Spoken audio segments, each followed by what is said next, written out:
seconds. And welcome. Good afternoon, everyone. Welcome to this meeting of the Bend Metropolitan Planning Organization. I, for one, am so happy to be here in person. This is the first in-person, close to in-person meeting we have had in a couple of years. This meeting will be a hybrid for folks who are joining us virtually and for those of us who are able to make it in person here today. So we will start my name is Barb Campbell and I serve on the Bend City Council, and I am also chair of the Bend Metropolitan Planning Organization. Hovey, would you like to take us through attendance for the rest, please? Yes, please. Yeah. So today we're doing a hybrid meeting. We've got several in-person people first, so I'll just introduce in person. We have for the policy board, Bob Townsend, Barb Campbell, Peter Russell is serving for Phil Chang, and then David Abbas is alternate for Megan Perkins at this point. If she arrives, then David will move back. And then as guests, we have Brian Potwin with Commute Options, Gavin Leslie, community member, and then we have Cameron Trow, who's our recorder for this meeting. Staff in person, we have myself, Hovey Anderson, and then the MPO manager, Tyler Geeky. I think I got everybody in the room.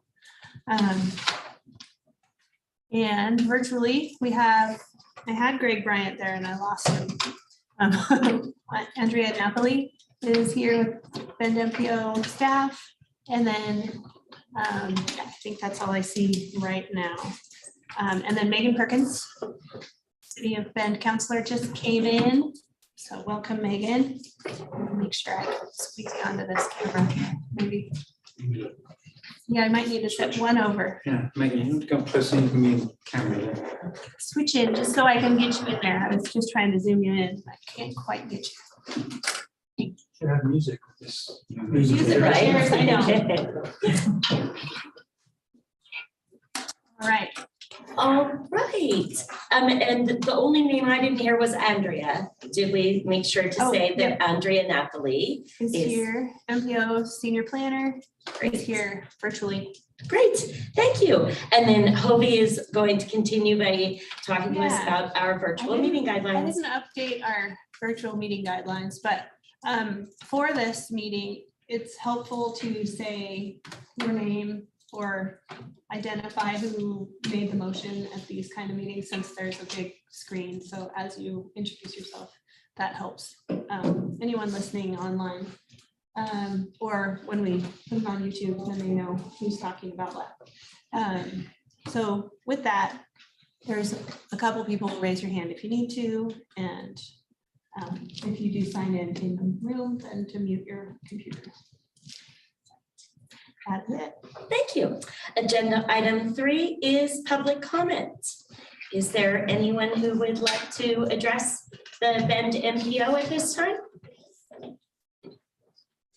I see a hand up. We have Gavin. Let me see. Do you want to come over here where you can be on the camera, Gavin? I can move the camera. Oh, You don't look have to at really- this technology. Thank you, Hovey. I got the buttons. All right. Gavin? I have a cue. So, stage. I know. Gavin is in the lower left corner of the screen. Thank you. Thanks, Hovey. Go right ahead, Gavin. All right, well, thank you very much, Gavin, Leslie. And I'm here today to talk to you about the program for Ride Bend in 2022. Now, just in case there are people here who aren't familiar with Ride Bend, this was a pilot program that we started in 2019-2020 for an on-demand micro transit, which means small vehicle, 10 to 12 people, transit, new mode of transportation across Bend. Of course, the We had the problem of the pandemic in 2020, so we've been in hiatus. But the pilot was very successful, and big events have taken place between the pilot and today. The publication of the Transit Master Plan and the publication of the update to the Bend Transportation Systems Plan, both of which identify microtransit as a new and important part of a model for urban transit. And also identified activities in 2022, which unfortunately, due to various circumstances, are not any longer going to take place. And in particular, the Master Transit Plan identified 2 pilots of microtransit in Bend, the northeast and southeast of Bend, which CET, as you probably are all well aware, are going to be unable to complete this year. They're in a sort of crisis mode now, and recruitment is really difficult for them. They're not going to be able to move forward on this. And we, in what we call grandly the Bend Mobility Lab, want to move ahead with a broader scope for microtransit in Bend in 2022. And we've distributed a briefing note to you. In order to do that, we're going to need the same kind of support that we had in 2019 and 2020. Same group of funding sources, and that's to say the city, who has already committed $100,000, Visit Bend, which has committed a minimum of $50,000, CET, with whom we are meeting to agree the level of financial support, though they have already committed to their financial support for this. St. Charles, we have meetings with St. Charles upcoming as well. And the MPO, who were very supportive of our pilot. So as I mentioned to Councillor Campbell when I came in, I only ever show up to these meetings when I'm begging for money. So I'm here to ask for money, and the full details of the program, I think we're looking to be scheduled on your on the Technical Advisory Committee next meeting, and also on the Policy Board next meeting. And that's, I can't get on my knees here because of the desk, but that's why I'm here. I'm here to look for your support again. Thank you. Thank you. And could I ask a specific question? Is there a specific amount of money that you're looking for the MPO? At the moment, with the program, the full program that we're trying to undertake in 2022 would require something of the order of $700,000, which is, you know, a sizable amount. And in that program, though, we intend to test the idea of the park and ride shuttle, on-demand shuttle, specifically for St. Charles, of course. We intend to pilot the 2 northeast and southeast areas that CET intended to use microtransit for. And we also intend to implement an expanded recreational on-demand service, which was the pilot, basically. And that will extend to test whether or not we can achieve a reduction in VMT by persuading people out in Northwest Crossing as a complete community, and the first one that we have in Bend, to leave their vehicles at home when they are actually visiting the Old Bend or visiting downtown or the box factory.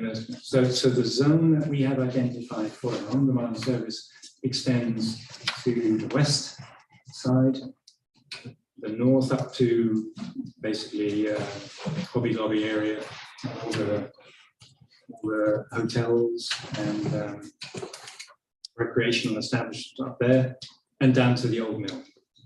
So it's a much bigger exercise this year, mostly because we don't see the piloting very much anymore. We had a very successful pilot in 2019, 2020, which demonstrated we could offer at least as good a service as a CET transit, traditional transit model, at about 60% of the cost in terms of vehicle hour, dollars per vehicle hour. We came in at about 65, which is considerably almost half what CET's traditional service provides. Thank you. Thank you very much for coming in and talking to us about this. I will offer myself and staff to work with you about an actual agenda item to discuss further and actually get into what kind of funding specific might be. Yeah, if I could just say that the timetable that we've laid out would, especially for the recreational service, would cover our summer high point in terms of tourists. So we would like to launch this for the July 4th weekend, which puts us under a lot of pressure to get everything sorted. CET is going to manage the contract, but even so, we would have to have sufficient commitment of funding in order to contract with the vendor. So we need some quick decisions on funding. So if you want a number from me, Bob, I'd love to have $150,000 from MPO. And how quick are you talking about, Gavin? I don't need to have the money made available immediately, but in order to get the contract process rolling, I would love to have an answer by the end of the month. Staff, is there any way we can do that? Possibly. I would say, I think we'd have to schedule a special meeting Okay. if we wanted to move in that direction. And we would need to talk internally about what kind of funding we have available Okay. in the short term, Okay. through our discretionary funding. Okay, so Gavin, I can commit that we will have those discussions, okay? We will at least consider the special meeting that would be required for us to give you an answer before our next board meeting, Thank you which very is a month from today. Right? Thank you. Thanks for your continued work for our community on this, Gavin. I do appreciate that. Thank you very Is much. there anyone else that would like to speak to the Bend MPO today? I don't see any other hands, so that will move us on to agenda item 4. I would entertain a motion to approve the minutes. Move to approve. Is that both sets or just the policy board? Full sets, April 19th, April 7th. Thank you. I'll second. Thank you. We have a motion from member Perkins and a second from Bob Townsend. All those in favor, say aye. Aye. Any opposed? Hearing none, we'll move on to agenda item number 5, which is the Metropolitan Transportation Improvement Program amendment. And Hovey will talk to us about this item. Okay, before I talk about this item, I just wanted to say that I've added David Amerton, Rick Williams from ODOT into our meeting. They are here as attendees, so I can't quite see them. And then you can see Greg Bryant in the participation list. Just keeping things posted. All right, so agenda item 5 is our Metropolitan Improvement Program amendment. These are amendments, full amendments require a 20-day public comment period, and that was done on last month. So we had over 20 days of public comment options. I have not received very many. Greg Bryant had some inquiries where we spoke about them, and Bob Townsend had answered his questions, but nothing in writing about in favor or against for these motions. So the motion that is a full amendment on the next slide, Tyler's the US 97, US 20 Bend North Corridor project. It is for an addition of $52 million in funding. So very significant funding change. And then the other one is an administrative amendment, no need for review. It's just a notice to show that we've updated our funding for the MPO planning dollars to align with our annual work program and budget that was adopted last month. So we do have some slides that we can share about this project and what the Bend North Corridor project includes. And that will be something Tyler's gonna put up in just a minute. And then Bob Townsend can talk through those slides. Great, thank you. It'll just be a moment. Here, Bob. Where is that Bob Bend MPO folder? Yeah. Building the suspense, Well, 52 Well, now I'm million more wondering if I dollars. copied it. Ooh.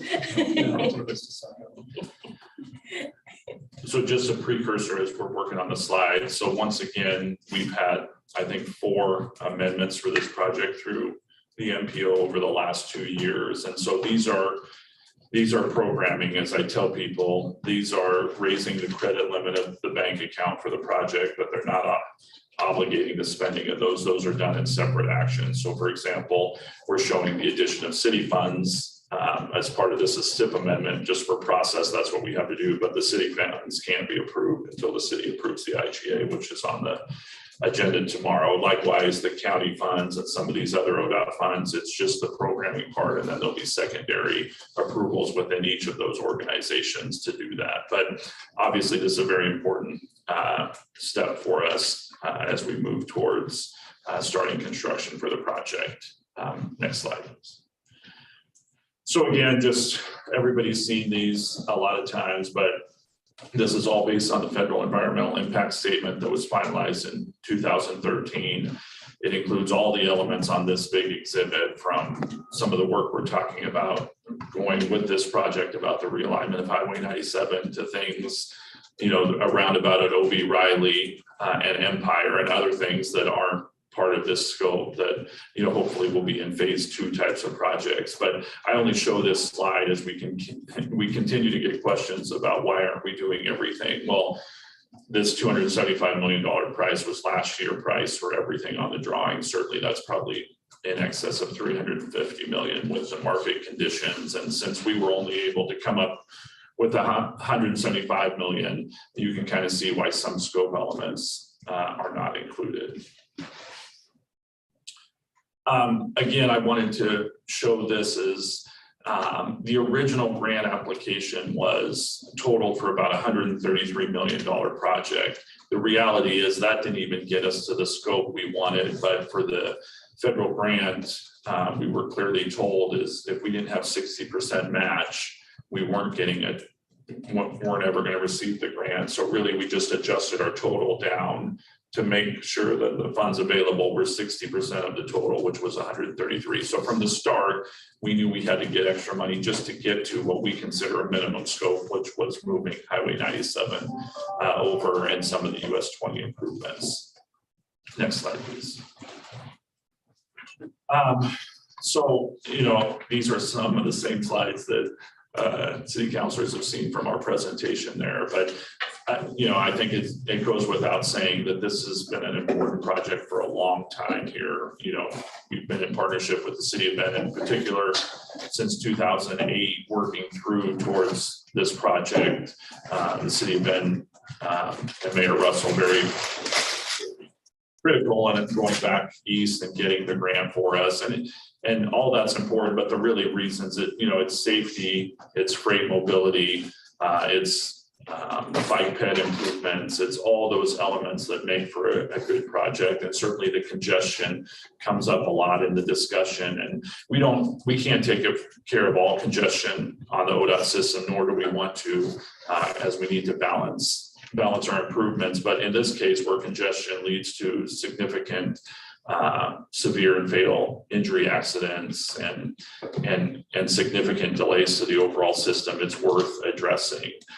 We also have the significance of the US 97 as a West Coast north-south route, not just a Central Oregon route, and moving freight through and into our community here so that we can act independently as much as we want is really important. And then the US 20 improvements should not be overshadowed. It was kind of secondary in the grant application, but with this project and our other project that's going to go to construction this summer, 4 roundabouts, Tumalo, Old Bend, Redmond Highway, Cooley, and Roble, addressing intersections that have all been on our top 5% safety priority index list is really significant.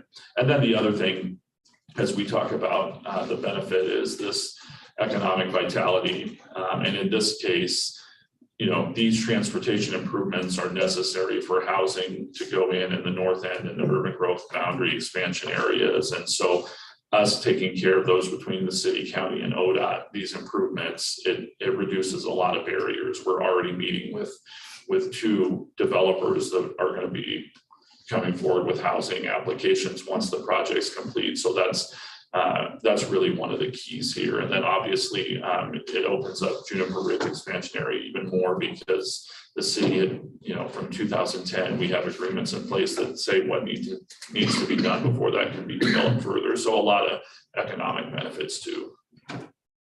Next slide. So the budget increase, and like I said, certainly the 175 million total project cost now is more than the 133 million we proposed. And there's several reasons for that. One of the reasons I mentioned is we were underfunded from the beginning. The project we applied for was probably in the $145 million range. But like I said, we adjusted our total down just to make sure we could get the federal grant. Right-of-way costs went up quite a bit. I think everybody understands those dynamics who lives in Central Oregon. And the other main thing is some added scope. Additionally, the Roble roundabout was never in the original grant, nor were extended multi-use paths on US 20 on both sides and some additional improvements to the cross section there. So when you take into consideration we were underfunded originally, then we added some scope, and then with the market changes from the pandemic, right? The applications were pre-pandemic. That's why we went from 133 to 174. The difference is, and you can kind of see in the original grant funding, the grant is the same. Our House Bill 2017 earmark is the same. Deschutes County contributed $5 million. The city of Bend's contribution went from $5 million to $14 million. This includes the GO bond, the amount for US 20 that was passed between the application and now. It also includes some added work, water line and added scope work that the city wanted included in the project. The biggest add there is additional ODOT funds. In addition to the 50 million, we were always looking at $5 million add. Now we're up to 38 million to close the gap. Some of those funds came out of the IIJA, the recent federal legislation. Some of it was some interesting financing that we're borrowing ahead just because of the significance of this project, and that we need to get it done to just continue to make other improvements along Highway 97. And then our private dollars from private developer also increased. And so that's really the reasons for the change. It's not, although there's added scope here, the Roble roundabout has been in the scope for the last year and a half now. The main difference is, and why we're doing this now, is we have the tentative price from the contractor. This is design build. So we know exactly what the project is going to cost now. And so this is our final budget allocation, barring any, as I say, the lava tube example that we open up Highway 97 and there's a lava tube or something.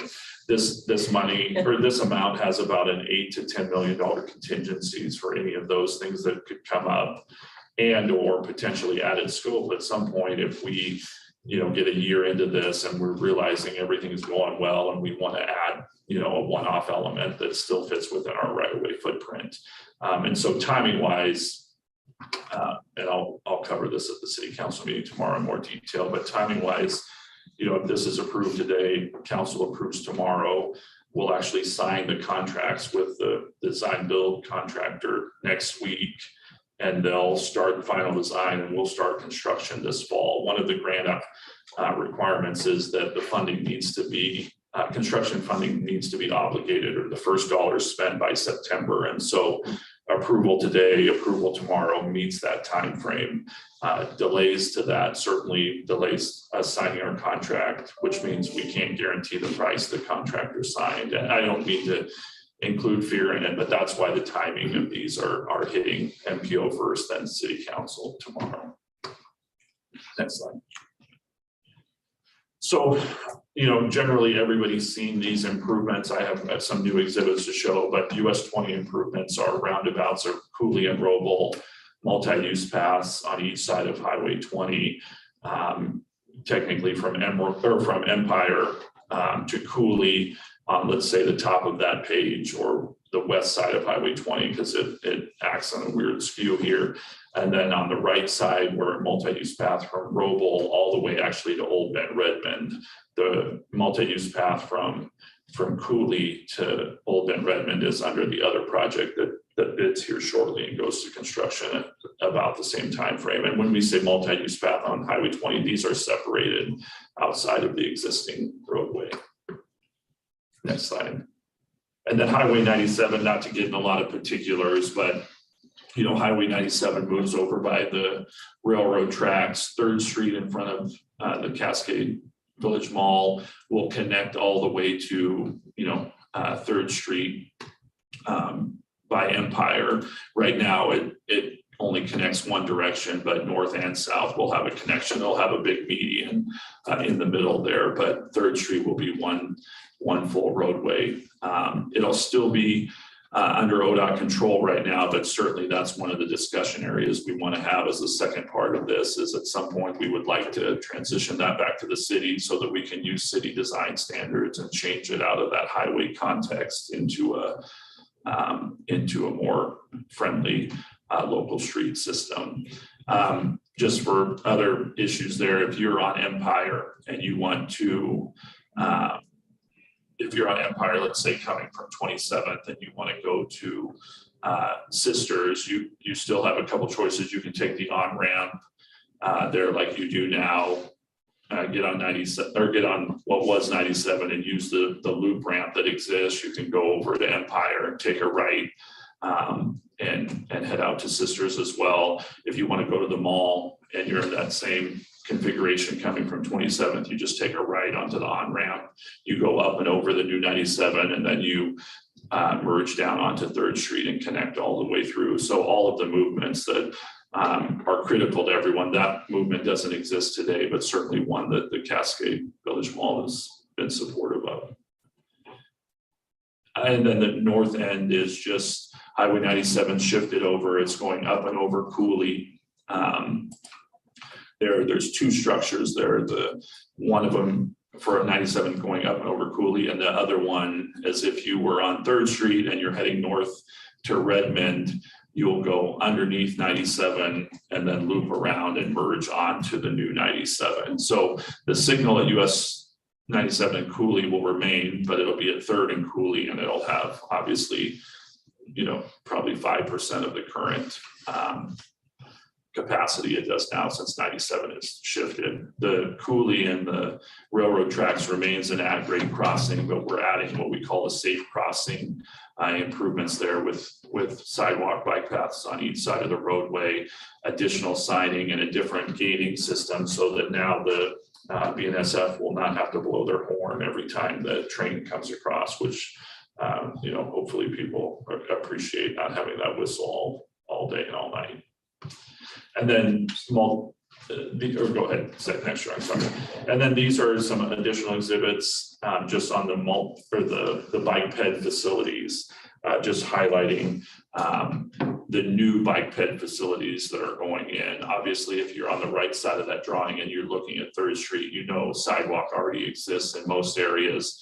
The yellow lines are new buffered bike ped paths, and the gap in between there on the right side of that drawing is where currently a separated bike ped path already exists, and we're just utilizing that as a connection. And then the paths will proceed towards the north. They'll dead end right now at the end of our project, but on the near horizon, we're looking to connect those to the north, at least to the mobile home park for now, as we have quite a few peds using the shoulder walking back and forth there. And then eventually, you know, as we work with the county and Redmond, you know, long-term is analyzing the benefits and the value of a separated path all the way to Redmond. On the Highway 20 side, you can see both sides of the road get these these paths. The different colors there are just for who's doing them. Some of them are occurring under a different project, others are occurring as part of a development commitment. The only thing I would add on that is if one of the developments fell through for any reason, that we would just complete the path as part of our project, but we think the timing is going to be parallel and it makes sense for both parties, for the private entity to construct those when feasible, because then they have a little more flexibility in how they utilize their property. Next slide. And then just as it's, the nature of the skewed roadways there makes it hard for an exhibit to be on one page, but the last portion is this new pathway between Empire along Jameson that then crosses over US 20, not over US 20, crosses US 20 with a protected push button crossing and then connects to that path. So technically, if you're at Empire and 3rd, you would have a low stress network to get to north of Cooley to the end of our project.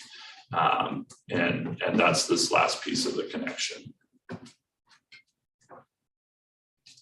So the actual details of the STIP amendment, as I said before, this is adding, it's going up to a total of 175. Although we were approved for 133 million, we never adjusted the STIP. So that's why the current STIP is 122 million, because we just kept adding funds as we had them, and there's timing around when funds were available. So not only are we going up to the original amount of this one, then we're going to the total. And so the difference of what we have now to what our final budget is this $53 million.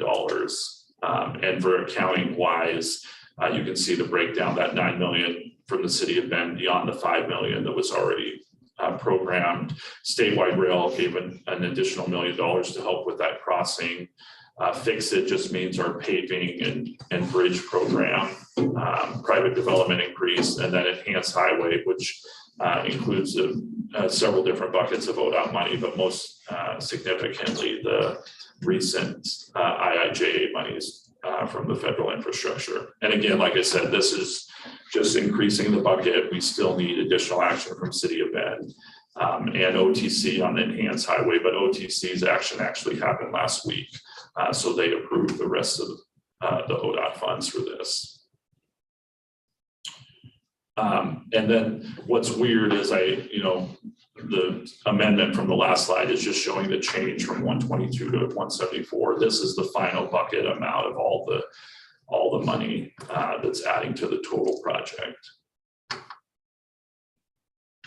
And I said our Kiewit construction is the successful contractor. They go through a selection process based on proposal and preliminary design, as well as a price component.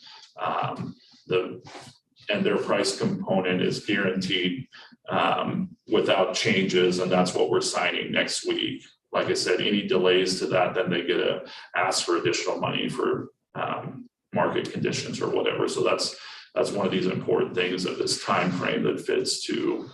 Final design begins in June 22, design build, right? We're only about 50% of the design right now. They have to finalize the last part. Construction begins late 2022. What the contract requires is that they start work on US 20 and complete it significantly before they're allowed to have impacts on the 97 side. So at least we're minimizing input. The reality is most of the 97 alignment is off the road, so they can actually start working on that as well. They just can't impact traffic. The plan would be for all the 20 work to be done by the end of 23, and then the 97 work by the end of 2024. As this coincides with the other project I mentioned at Tumalo and Old Bend Redmond, that project will be done at the same time on Highway 20 by the end of 23. So by the end of 23, 4 roundabouts, reduced speed to 35 miles an hour, 4 protected pedestrian crossings, and separated multi-use paths, all done by the end of 2023. I think so. You and what army? Yes. I mean, some of the added cost is just because when you have to expedite work, right? Because we don't want to impact people. That means extra crews for the contractor. And certainly we're paying a little bit of a premium for that, but it's worth it in these situations. I was thinking to accomplish all of that by the end of next year. quite a remarkable Yes. timeline. Are there any questions? I have one. The first slide said $255 million. What's the difference between that number and the $175 million budget number? So the first one is that full scope for everything in the original environmental impact statement. The reality is we're not, we're getting about 3/4 of that work done, or 2/3. And so there'll be phase 2 elements. Some of the phase 2 elements will mostly be to the city system, Hunnell and Cooley roundabout, O.B. Riley and Cooley, or O.B. Riley and Empire roundabout, additional bike ped improvements, 3rd Street at some point when we work out the logistics with the city of Bend about transferring that to a city street. Will probably need additional improvements and or a modification, because right now it looks like Highway 97. I'm surely that's not what the city wants long term, right? Whether we incorporate some other improvements. So it's that difference. There's still a phase 2 project that needs to occur to get to the final thing. The other piece is there's been so many, I'm an engineer and I say this lightly, right? We can analyze a lot of things. We can't really analyze a project this big when it's complete about how traffic patterns are going to shift, right?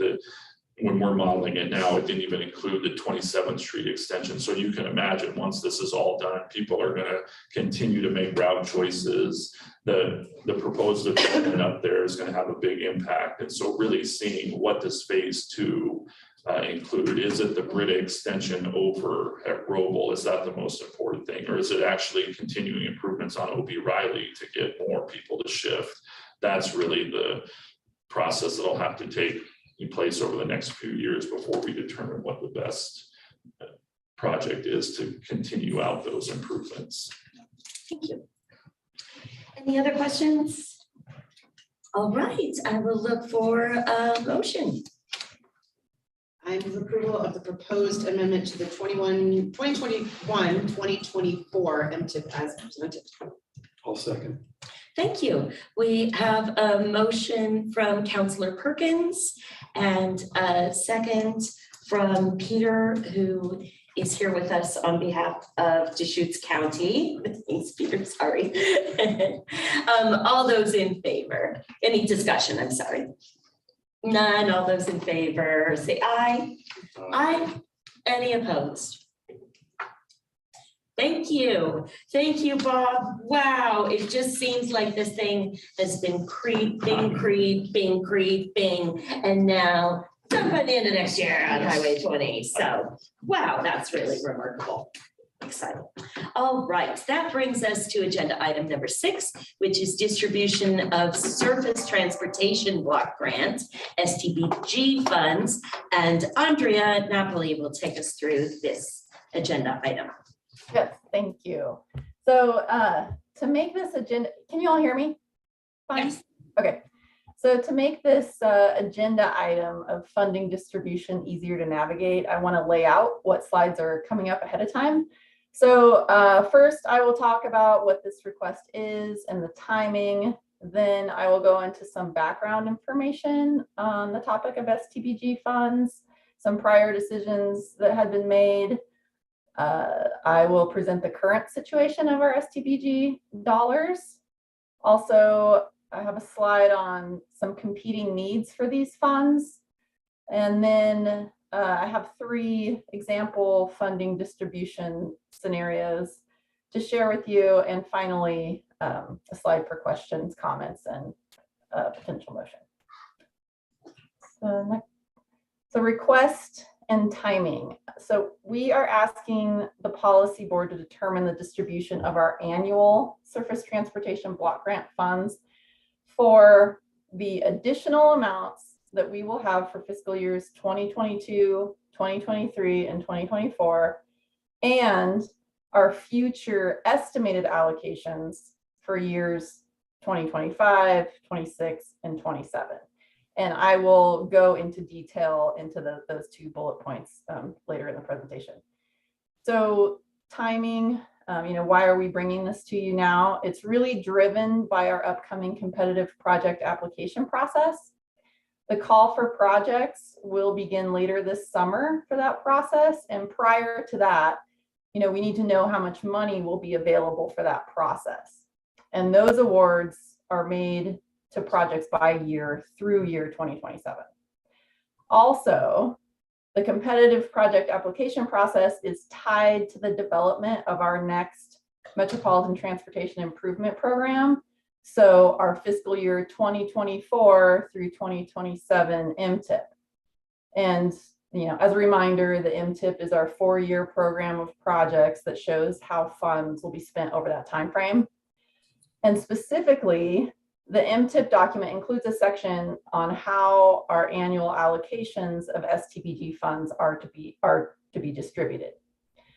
So we thought it would be easiest. So staff is proposing a 2-step process in determining how our STBG funds get distributed. So step 1 being today, we're hoping to determine the annual amounts that will 1, stay with the MPO, and 2, annual amounts that will go to the City of Bend streets for maintenance and preservation as they had been provided in the past for that purpose.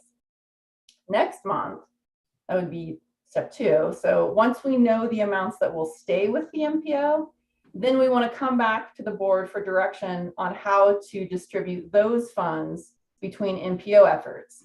So how much will go to our competitive application process? How much do we want to keep in a reserve?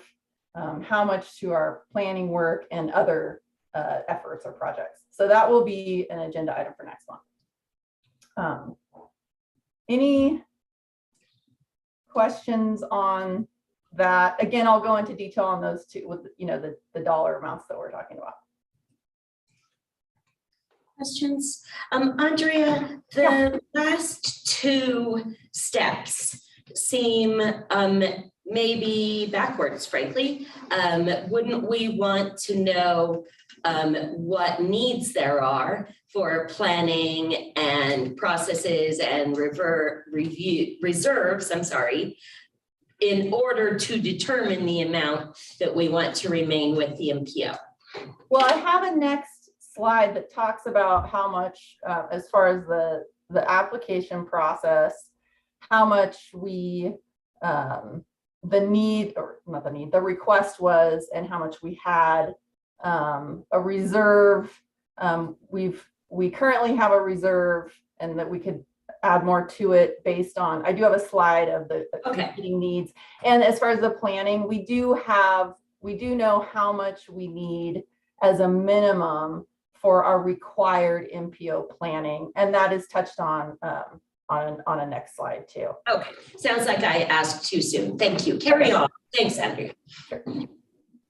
So some background here. In April of 2020, the board adopted the fiscal year 2021 through 2024 MTIP. And with that, the board had approved how the estimated annual allocations of STBG funds for those years would be distributed. And that was that 60% of our estimated allocation, annual allocation of STBG dollars, would go to the City of Bend streets for maintenance and preservation. And that amount totaled about $723,000 a year. 15% of those dollars would go to our first competitive project application process, which was funded at approximately $180,000 for those years, each year.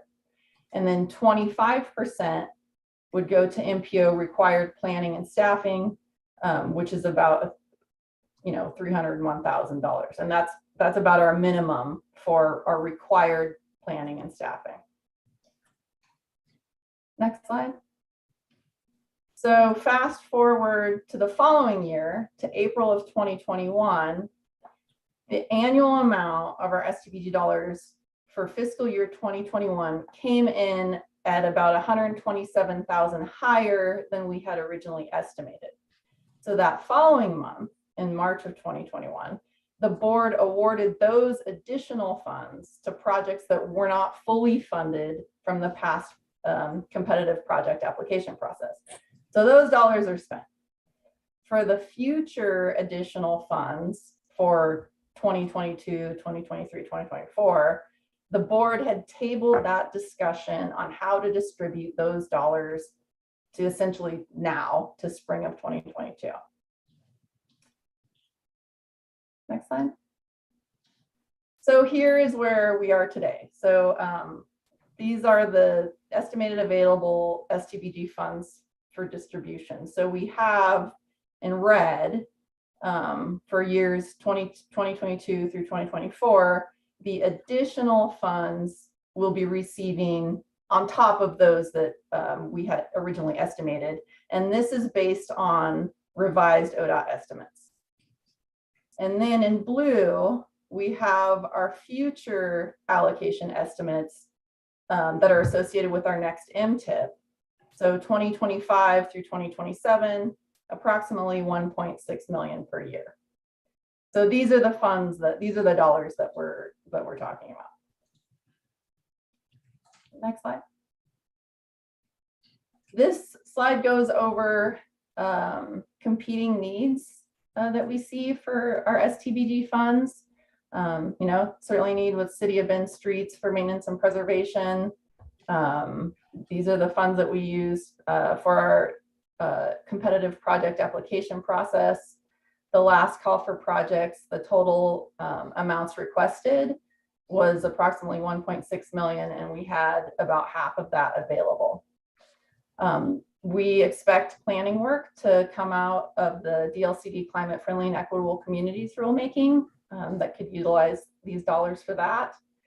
And then of course we have our Bend MPO required planning efforts, data collection, staffing, consultants, as well as potential planning support gaps for ODOT Region 4. Any questions on competing needs slide summary? Questions? Andrea, the competitive project, so is that money for matching funds?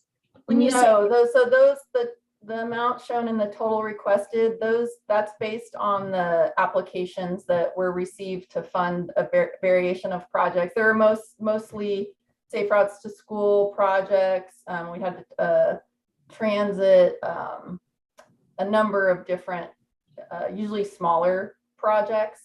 So those are to fund the entire project and not match dollars. Thank you. I think Brian has his hand up. Thank you. Go ahead. Yeah, it's pertaining to City Bend Streets Department Maintenance and Preservation. Right now it's at 60%. The question I have is, does not take in consideration the non-incorporated part of the MPO.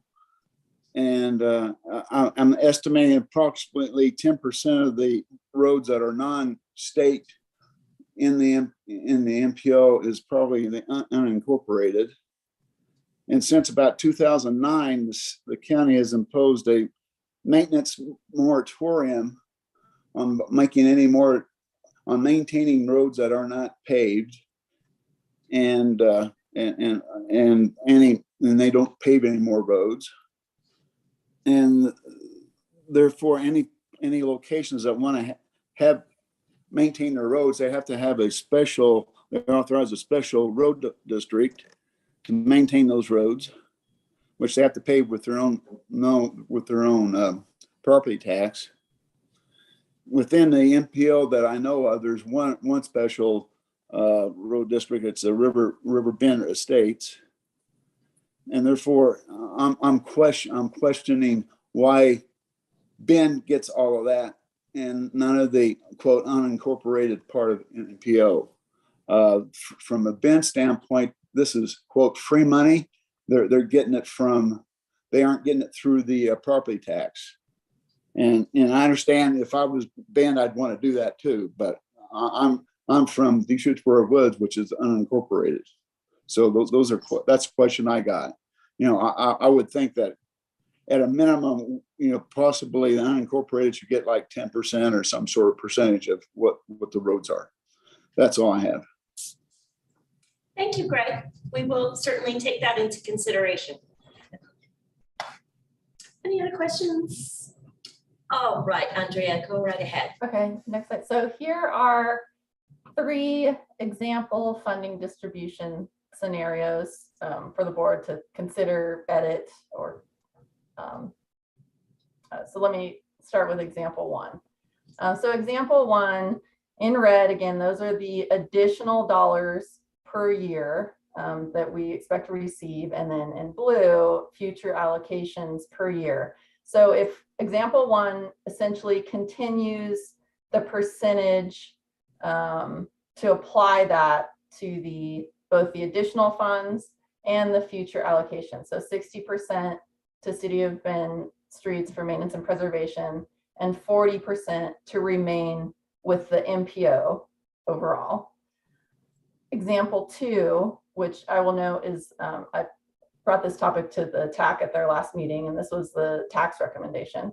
So example 2, the additional dollars would remain with the MPO, and then for the future allocations for years 2025 through 2027, 723,000 per year, which is what the city gets currently. That amount would be held at the same amount that they're getting today.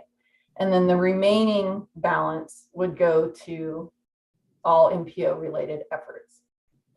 Example 3 would also have the additional funds per year stay with the MPO.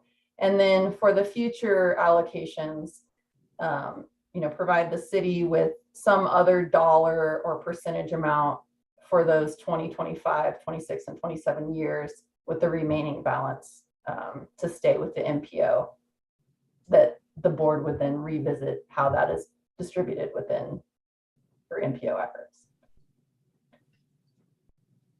Any discussion, thoughts on any of these questions?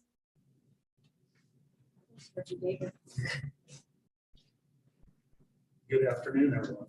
Well, first of all, thanks to the MPO for all the support over the years. MPO funds have been a key part in turning around the streets conditions. As everybody knows, there's been a concerted effort since about 2015 and 16 to turn around those conditions. And we've been able to do that. Went from a pavement condition index of 68 system-wide up to 75 today. And so I think people are seeing it. When the pandemic hit, which impacted resources, this biennium, we're kind of treading water, not going backwards, but what I mean by that is our pavement condition index is 75 today. We'll be at a 75 in a couple of years. So we're just maintaining. Obviously, selfishly, would like to see the revenues increase as a system and demands and cost increase. Our lane miles are growing. In 2018, we were at 840 lane miles, and today we're at about 882. The GEO bond that was approved by the voters, great, shot in the arm for our transportation system from a capital improvement type needs. Those capital improvement projects and things that are built will become ours to own and maintain. And some of those items being built are going to be more challenging or expensive or resource oriented to maintain. When you start talking about protected bike lanes and things, and they're good things. And just the reality of that operation and maintenance forever from there. So the sustainable funding challenge. Nothing new to anybody. We've talked about it before, like in the second year of the biennium, when we were going to have those tough conversations about things such as a tough transportation utility fee. The TSP identifies a handful of tools, whether that is a transportation utility fee, local fuel tax effort again, and as we all know, that did not pass in 2016. Is it a seasonal food and beverage tax? Is it motor vehicle registration fee, which would be more of a countywide kind of a tool? That not that anybody wants more fees or taxes, right? State fuel taxes in the general fund are about 80% of our programs, our department's budget. And there's the general fund challenges and demands. So more discussion to be had on sustainable funding for transportation, and I recognize that the needs outpace the revenues, not just on operations and maintenance side. I mean, across the board, you know, these MPO funds, so whatever the board decides, we'll go to good things. You know, the example of the projects that Andrew was talking about, that the MPO supported on some of those additional funds was like the Riverfront project. And that complete street approach and trying to get that missing link with DRT improved down there. So I mean, the funds will go to good things. So appreciate the effort of the MPO. I guess I'll just ask the recognition of this, if it's locked in at option 2, which Andrew is maybe going to get to, I believe that's where the committee kind of landed, but, you know, holding or freezing those, that support level at that same level of 723,000 is not sustainable going forward with a growing system and growing maintenance needs. So hopefully that helps with the discussion, and there'll be future discussions and solutions for sustainable maintenance planning. Thank you. Can I ask a question? Of course you can. For the planning for the climate friendly rules, was that planning that you saw coming from MPO or planning from other organizations? It's So that, oh, go ahead, Tyler. go ahead, Andre, you can jump in. So that is planning work that will be coming from the state, from DLCD with their new rulemaking, and there's some of that applies to MPOs. And I I think, don't know the specific timing on that. Tyler, maybe you could speak to that more. yeah, I spoke with city long-range planning staff yesterday about this.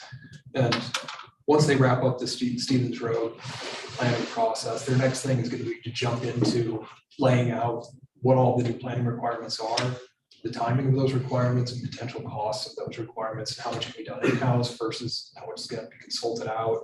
And there's still the unknown. I think the big unknown factor too is how much funding is going to come from the state to help fund some of that. There's a very limited amount of funding available, at least right now, from the state to help with those planning requirements. And those dollars that are initially available are going to go to the 3 big MPO areas in the state first, because they are prioritized in the legislation.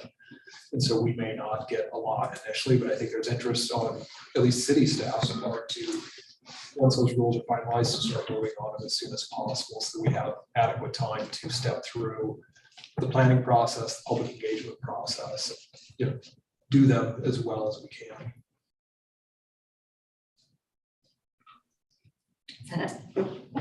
Thank you. Any other questions?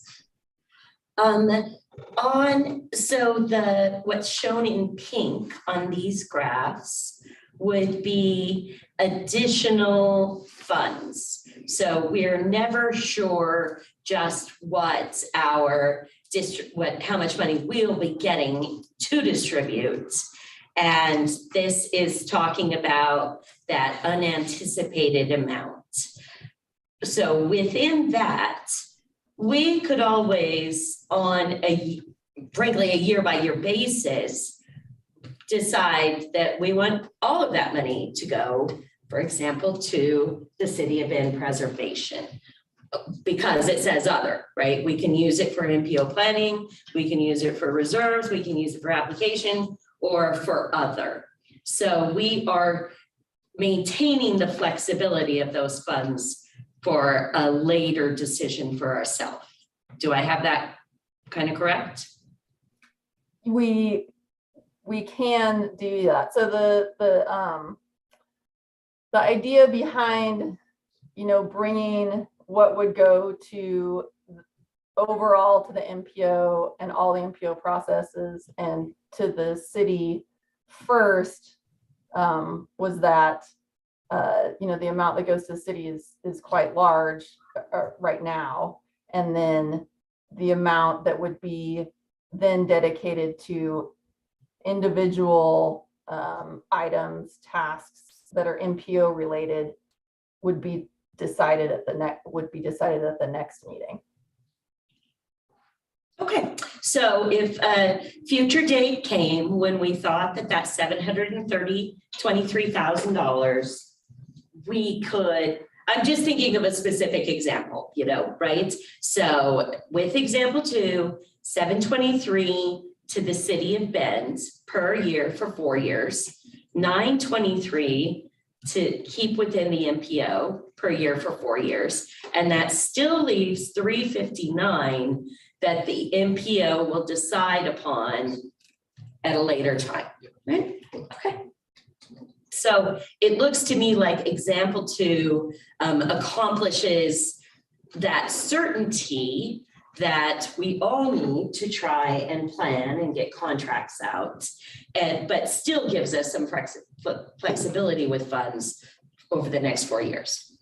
It Yes. does. And I think one of the things that we had talked about as well, it's just it's kind of a variation between examples 2 and 3, is with that 723 per year. You could, the board could choose to increase that, say, 3% per year. Sure. Some percentage, small percentage increase to try and account for inflation. I thought of that myself, Something of that Tyler. nature, it's not spelled out specifically here, but that's something we discussed internally as an option as well, that there could be,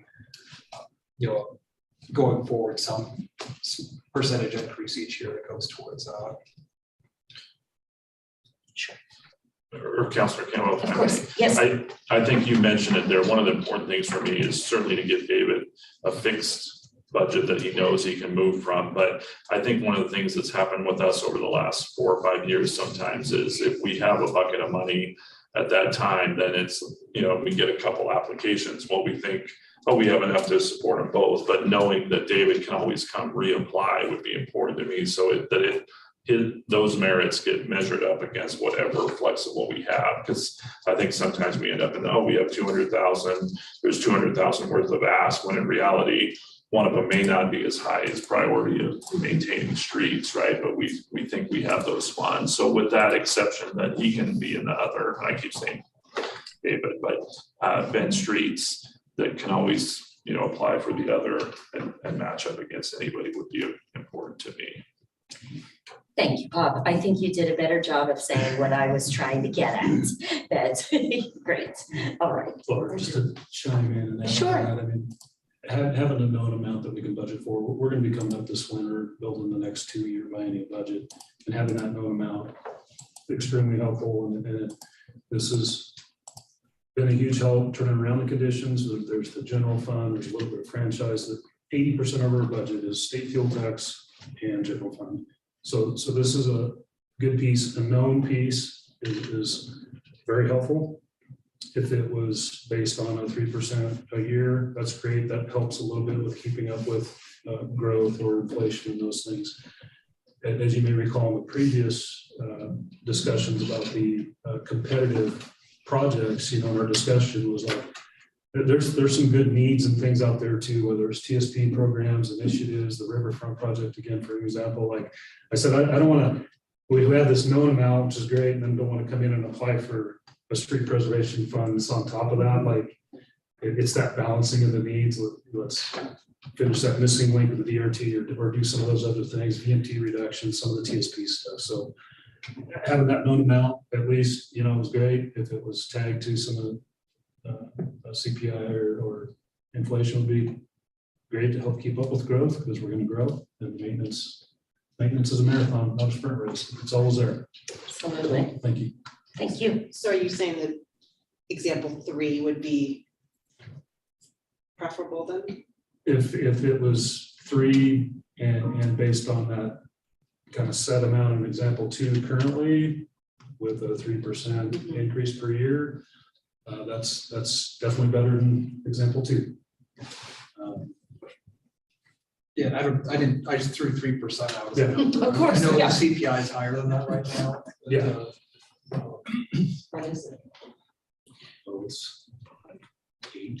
It's really high right now. I think I heard 8. All right. Peter, I see you guys, is that your hand? Yeah, my subtle hand with,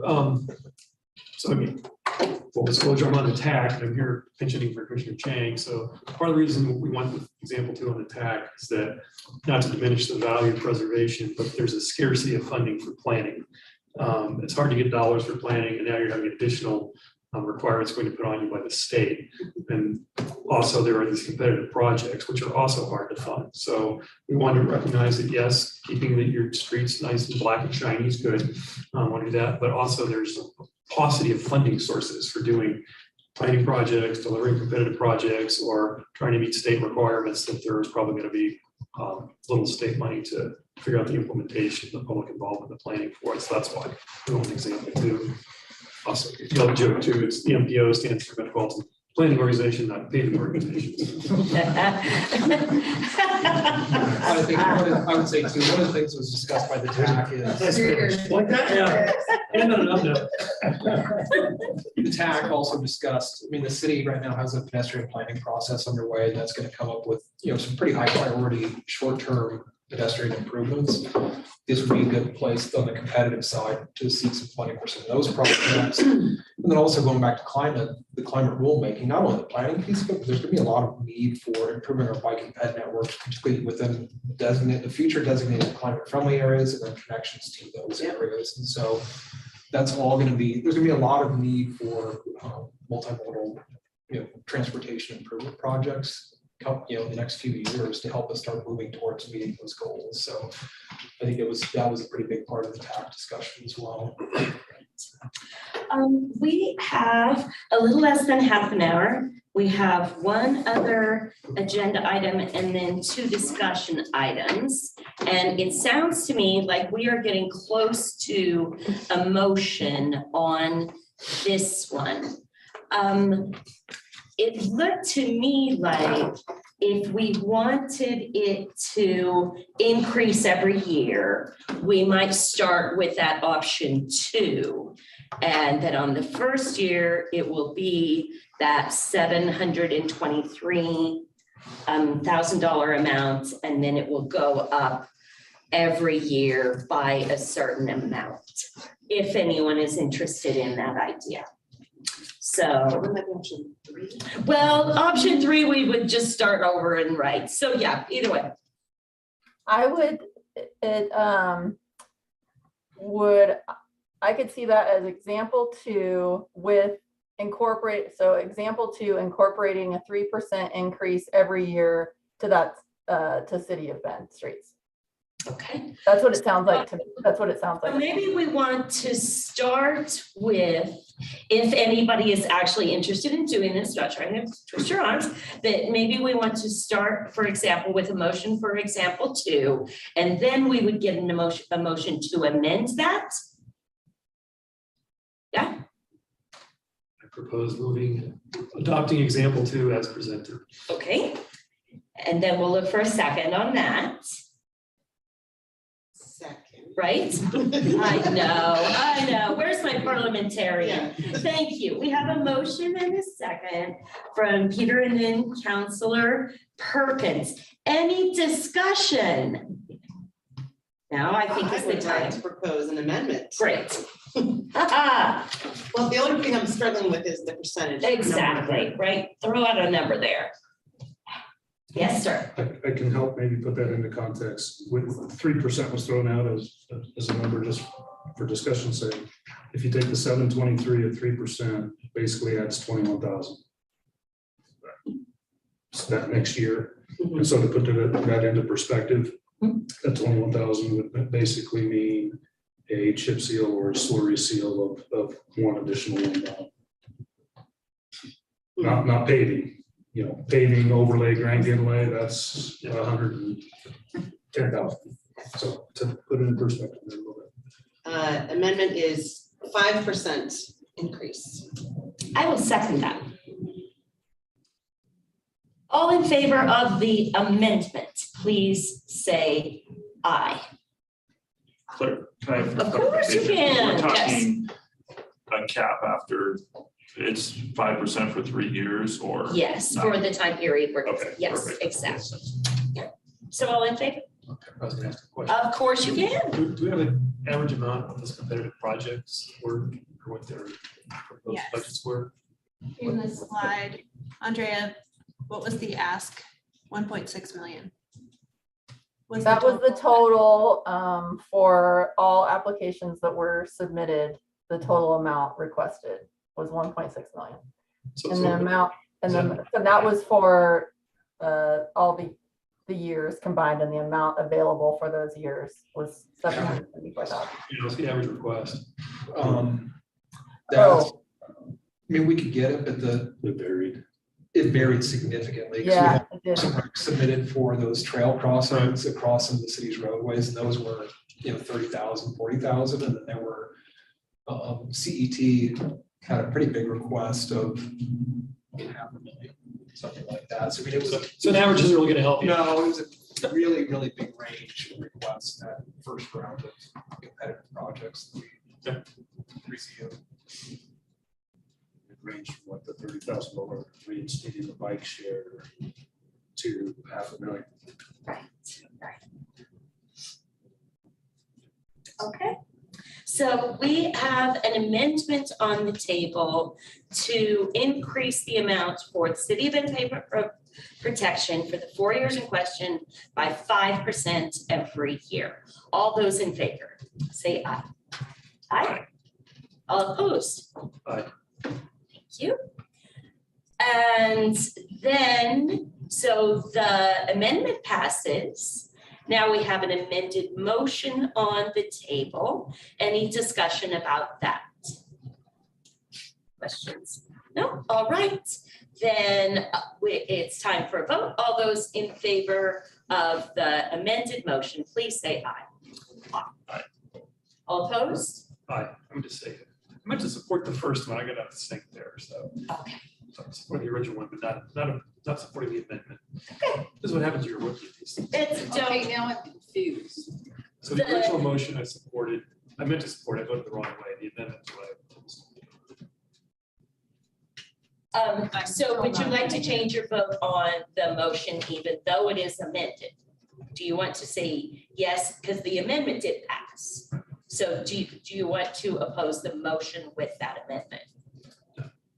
You want to be in favor? Can you change that for us? Is that all right? Yes. Thank you. And so in that case, it's unanimous support.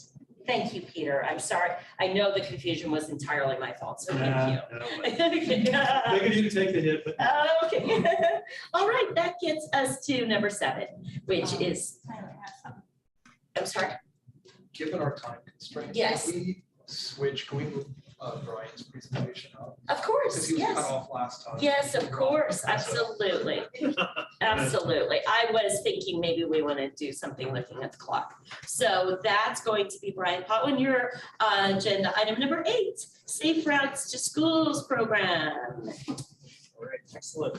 Good afternoon, everyone. Thank you for bumping me up in the agenda. I do appreciate that. So Safe Routes to School, sorry. Can you put your camera on? Just Oh, so we sure. can see you talking. Yes. Thank you.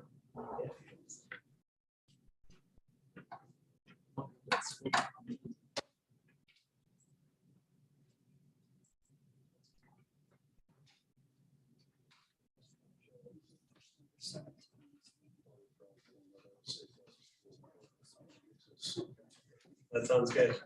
I always There you appreciate are. your support. Brian. All right, there we go.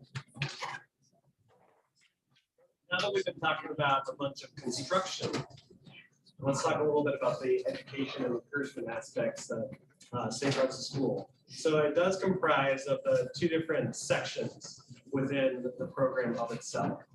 So Safe Routes to School on the statewide level, there is a construction specific program that actually the applications for the grants are actually open right now, and they close up at the end of July.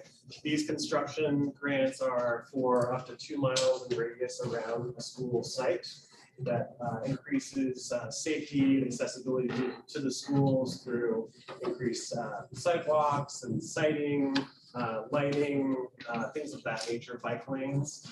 But then the education portion is what we at Community Options work on. And it's equally as important, or in our opinion, more important. And the reason for that is because we don't always or can't always build the schools exactly where we want them to be, that is walkable and bikeable for all the students and families in that area. And so what we do is we provide increased access through education and encouragement. The education and encouragement that we do focuses on,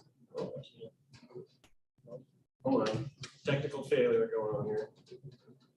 Focuses on not only bicycle safety, as you see great photos of these students doing, but also walking and rolling. So we've incorporated and we're including all mobility devices in our education. Traditionally, it's been very focused on walking and biking, but that includes skateboards, scooters, people with accessibility issues using wheelchairs and things of that nature. So we have expanded our net as far as how we're reaching out to the schools and the students that we work with. So it's not only teaching the students about how to use all this awesome infrastructure you all are voting on and building and planning and making, and thank you for the pedestrian pass on the side of your Highway 20. 2 thumbs up for the kids to know here. But also, you know, we've got days like this in Central Oregon. And we need some encouragement to get out there. So we do a lot of different things for students and families. Right now, we're in the Walk and Roll Challenge Month. And so we have lots of different activities going on in the Bend School District. We work outside of Bend, but you know, I'm talking to Bend MPO right now. So our service area really is the Tri-County as far as the Safe Routes to School program is concerned. But we're actually statewide with our impact with Safe Routes to School through the Oregon Department of Transportation. We work on the technical assistance side for the entire state. So we got our fingers in everything as we go with Safe Routes. Personally, I've been working in Safe Routes for like, I don't know, Mark, you know, 10, 12 years. I finally hung my hat up so I can talk about this stuff and have my staff do the work. But, so we're very engaged in Safe Routes to School. We feel it is very impactful and effective. Since 2005, we've been doing Safe Routes here in Central Oregon. We work in almost every single elementary and middle school in the Bend School District in some way, shape, or form. Whether that's direct education or sometimes the indirect encouragement. Of course, 2020, 2022 threw us for a bit of a loop. So we did a lot of virtual. One of the things you can see on that far photo there is a photograph of some students using what we call a traffic garden. And this is basically utilizing an unused piece of pavement and throwing down lanes and stop signs and roundabouts and intersections for them to learn how to use the roadway and all these great projects that y'all are building. Can adults have that too? Yeah. Yeah. I'd love to get one sponsored by Bend Park and Rec and actually make it like official. Yeah. Yeah, they have them in Denmark where they're just out there in a park and you can bring your bike and you can ride with them and you know, adults and kids. It's pretty great. So we put in temporary ones. It's been part of our no-touch education that we've been working on as far as keeping our distance, but also staying pertinent and relevant. Of course, you know, the photo on the left there, we gave that kid a prize because he participated in some of our challenges. We've got fun things for the students to be doing during COVID, but now that we're getting out of that, we're changing up our model a little bit on how we're functioning with Safe Routes to School. And the things that we learned during the pandemic specifically is that in order to best serve the schools that we're working with, we need to really meet them at their need. And not that we haven't been doing that in the past, but because of the changes inside the schools, it's been a little more challenging to get in to the school day and teach in classroom.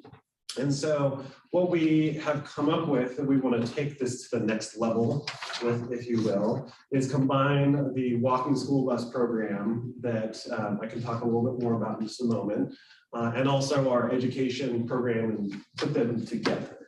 So what that means exactly is, to back up for a second, the MPO, I can't remember when that was. Tyler, you can help me, years ago, you guys were kicking us some money to do some, like 5 or 6 years ago. Yeah. So the MPO, Bend MPO really helped start the walking school bus effort in Central Oregon. And I say that with great joy because it has become very successful.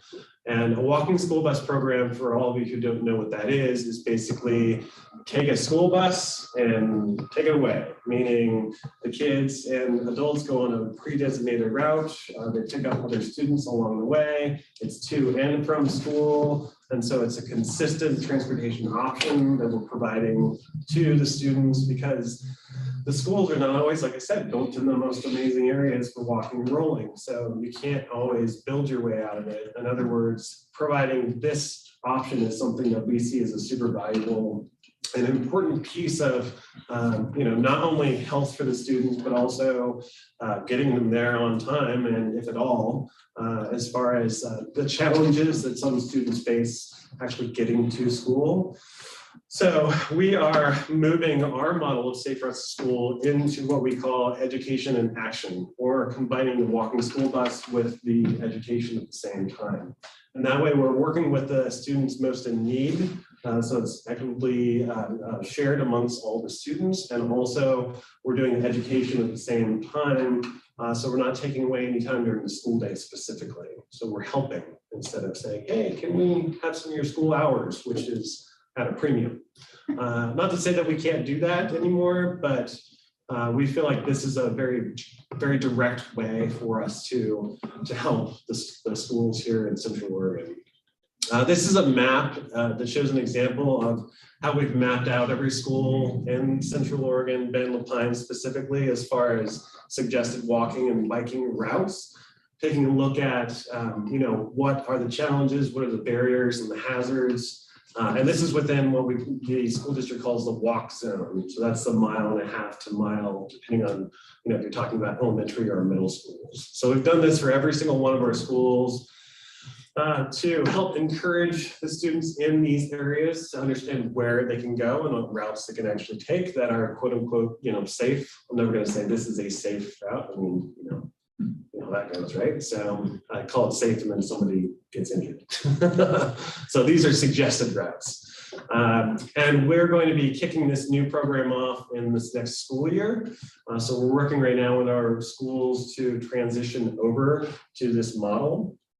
Before the pandemic hit, we had 7 walking school bus routes going 5 days a week at 7 different schools. And our only issue there is that the capacity that we had diminished because we were only allowed to have X number of students in each walking school bus, if you will. So for us, it's not a matter of if this is a successful program, it's how do we make it accessible to everybody in the Bend MPO School District. So we have applied for funds with the Oregon Department of Transportation and matching funds with the Central Oregon Health Council to move this project forward. We are waiting with bated breath, but crossing our fingers and thinking all aces.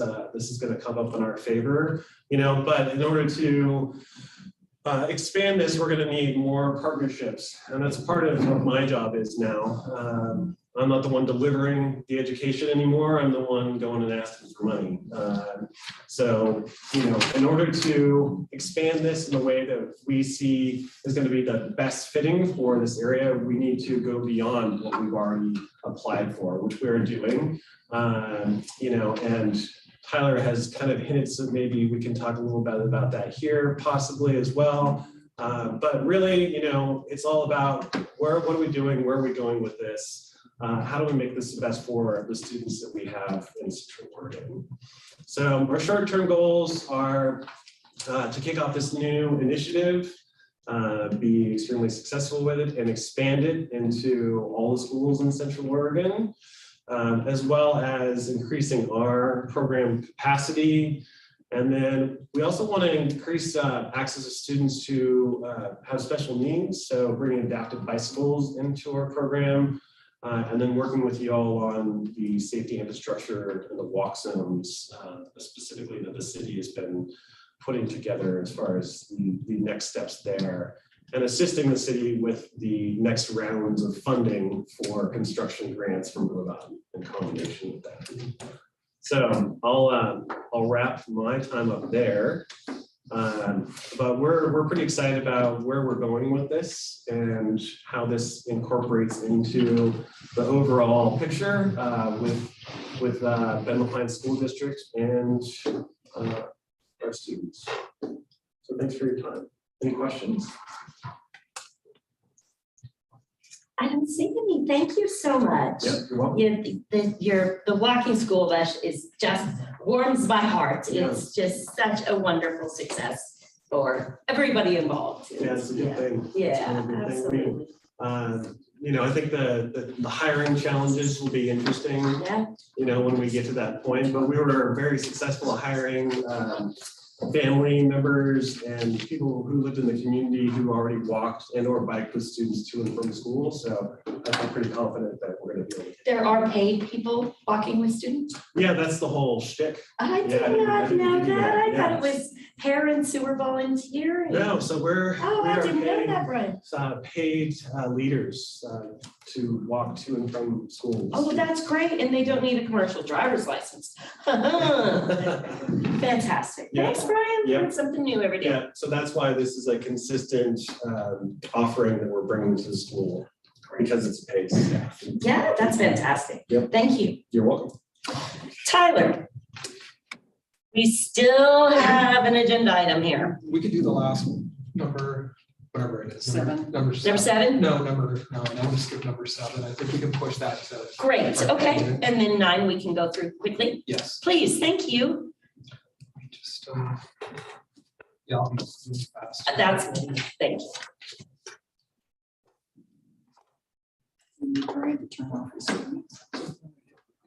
Why isn't every street in Bend a safe route for children? Just jump way That's out a of good here. question. And I say that because of course I know the answer. Yeah. It's because programs like 20 is plenty. Mhm. This is exactly what. So, Barb, I'll just- Yes, you go right I'll ahead. just jump right in. Oh, So this is just a 5-minute item here. All right. The Federal Bureau of Transportation Statistics recently released some information on travel across the country. And I just wanted to share it with you. It's information on the average number of daily trips by distance in the US. Oh, And you can see the data at the national level, the state level, or the county level. It's not down at the city level, but I think I wanted to show you the Deschutes County data. It's Sure. pretty interesting. And the data is available. Unfortunately, it only goes back to 2019, and they don't have any plans right now to go back further because we emailed them specifically and said, hey, do you have information further back? And they said they're not doing that right now, but we have 3 to 4 years worth of data available. And I just grabbed some data here. And so what you're seeing on your screen is the February 2022 travel data, and this is for Deschutes County. And so if you look at the bottom, you can see that we've got almost 52% of our trips within Deschutes County are 3 miles or less. And I just wanted to share that because when you start seeing this kind of data, I think to me that tells a story as to how people are moving around and what we can do. I mean that, you know, a lot of our congestion is probably created by people making very short trips, you know, moving around, you know, the city of Bend, the city of Redmond. the distance that the school district says a child who is in 1st grade can walk to school. You know, that's what a mile is for the school district. This slide, I mean, it's pretty busy, but this one shows all 4 years worth of data. I think the one thing that we noticed is you're seeing, and it's hard to tell because with COVID thrown into this mix, not having more historical data to pull too much out of this, but those short trips in that 1 to 3 mile range have decreased since 2019, and trips up in the longer range in that 10 to 25 have gone up. You know, kind of, there's been a proportionate shift Interesting. between those two. Essentially, actually the 5 to 10 and 10 to 25, kind of those we've seen an increase, and we've seen a decrease in some of those shorter trips over the last 4 years within the county. So anyway, I just wanted to share it is that, you know, when you look at the data, you know, I said 52% of those trips are 3 miles or less.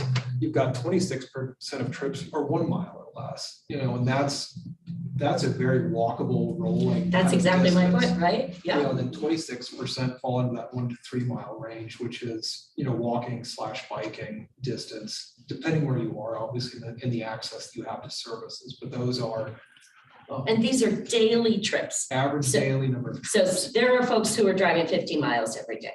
Oh, absolutely. Absolutely. So people are coming to and from Madras, for example. Yeah, interesting. And I think we have another data set that we've have looked at that's goes back further, and you'll see that as the economic cycles kind of flow through Central Oregon, you see longer distance as housing gets more. So we've gone through these housing spikes, like up in before the Great Recession, we saw the same kind of run up in housing prices. You started to see the increase in trip distances at that time because people couldn't afford to live in Bend. So you were seeing a bigger push of people living further and further away and having to commute further and further distances. And so I think some of that right now, some of this shift is probably being driven by the lack of affordable housing, in some of our, particularly Bend, right? And people are being forced out further and further.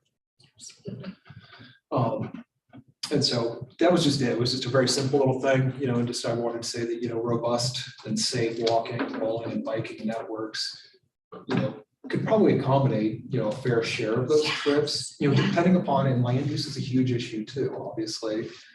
But, with targeted improvements, in the coming years, and given the growth we're seeing, we could see, I would hope, some sort of reasonable shift towards. This is the opportunity for us here. Yeah, in numbers. Greg Bryant has his hand up. Go ahead, Yeah, Greg. Hi there. Hey, I was just wondering, it says all trips. Now, is that automobile trips or does that include car, bike, walk, and transit? I think it's all trips. Yeah. So in other words, you don't know if they're walking this mile, half mile or not, or not at this time. No, Okay. that was one of the bullets on here is the data, it's summary data that's posted on the Bureau's website right now. And I haven't had a chance to, they don't have a lot of other information tied to it in terms of being able to dig back. Okay. Yeah, mode share, that type of thing in terms of, are those all car trips? Are they, or is it all trips, biking, walking, autos, bus, that type of thing? I think we have separate data that says the number of bike commuters is less than 5%, less. I knew it was in the 3 to 4 range. So thank you, Greg. It's a good point. Thank you, Tyler. That's all. Okay. One last call for public comments. Seeing none. Upcoming business, I would like to say that I think Greg makes a really good point that our MPO boundaries did expand to include Deschutes River Woods and Tumalo, and we ought to be thinking specifically about those areas. We're a single city MPO, which makes us unusual, but we do have other areas that are outside of the city of Bend. And I think that is a fair point that we should be considering when we're looking at distributing those funds and supporting those systems that are in all of our MPO. So I want to say that. And then our next board meeting is June 21st at noon. It will be the same way. We'll be meeting here in person. And if you can't join us here in person, there will be a remote option. And with that, we are adjourned. Thank you, everybody. Thank you. Thank you.